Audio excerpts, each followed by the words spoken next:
Shoranur service സഹകരണ ബാങ്കിന്റെ ആഭിമുഖ്യത്തിൽ ഓങ്ങല്ലൂരിൽ സൗജന്യ ജീവിതശൈലി രോഗനിർണയവും രക്തഗ്രൂപ്പ് നിർണയ ക്യാമ്പും സംഘടിപ്പിച്ചു. Bank president P Narayanan master camp ഉദ്ഘാടനം ചെയ്തു. സാധാരണ ഒരു ബാങ്ക് ഇടപാട് നടത്തുക എന്നതിന് പുറമെ നാട്ടിലെ ജനങ്ങൾക്ക് സേവനം കൊടുക്കുക എന്നുള്ളൊരു മേഖലയിലേക്ക് വളരെ വർഷങ്ങൾക്ക് മുമ്പ് തന്നെ നമ്മുടെ സഹകരണ പ്രസ്ഥാനം കടന്നിട്ട് എത്തിയിട്ടുണ്ട്. അതിൻ്റെ ഭാഗമായിട്ടാണ് ഈ ആരോഗ്യ മേഖലയിലെ സേവനങ്ങൾ സഹകരണ പ്രസ്ഥാനം ആരംഭിച്ചത്.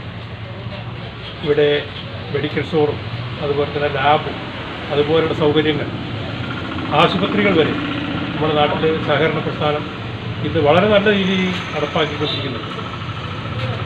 നമുക്കറിയാം, അവിടെയൊക്കെ താരതമ്യേന ചെലവ് കുറവാണ്. സാധാരണക്കാർക്ക് എത്തിച്ചേരാവുന്ന സ്ഥാപനങ്ങളായിട്ട് അത് വളർന്നിട്ടുണ്ട്.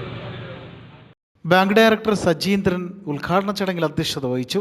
Bank secretary K B Manu, director Anil, വായനശാല president M Narayanan, doctor Muhammad Anas, Abdul Jabbar തുടങ്ങിയവർ ഉദ്ഘാടന ചടങ്ങിൽ പങ്കെടുത്ത് സംസാരിച്ചു.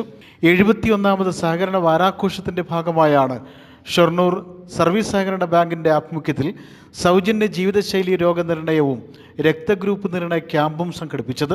ഓങ്ങല്ലൂർ KT രാവുണ്ണിമേനോൻ സ്മാരക വായനശാലയിൽ നടന്ന ക്യാമ്പിൽ 100ഓളം പേരാണ് പങ്കെടുത്തത്. ബാങ്ക് നീതി ക്ലിനിക്കിലെ ഡോക്ടർ മുഹമ്മദ് അനസ്, അബ്ദുൽ ജബ്ബാറിന്റെ നേതൃത്വത്തിലായിരുന്നു പരിശോധന നടന്നത്. News bureau, Pattambi.